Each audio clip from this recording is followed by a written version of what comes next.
What do you think is the most misunderstood concept in evolutionary biology? Well, I think there are several. But one is the underestimation of the amount of time involved.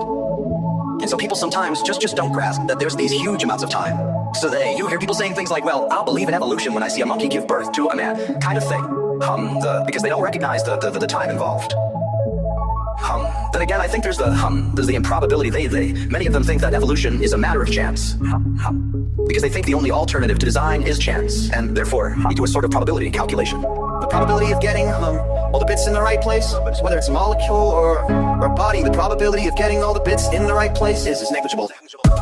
I mean, it's, 1 in billions, and they don't realize that it happened gradually, and you don't suddenly get something like an eyeball for all the bits falling into place in one fell swoop.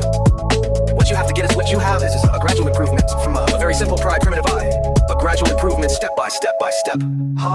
In an earlier book, I used the analogy of that I've called mountain probable.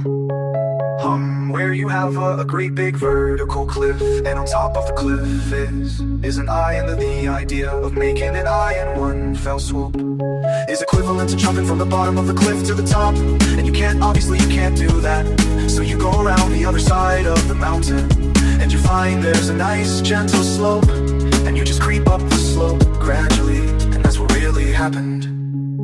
Because you get to the bottom of the slope, you have hardly an eye at all.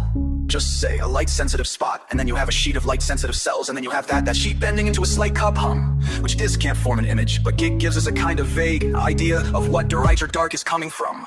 And then the cup starts to close in like that, gradually closing, and then you get a pinhole camera, which is a crude image-forming device. It's very dim, it's very inefficient, but it is a kind of image.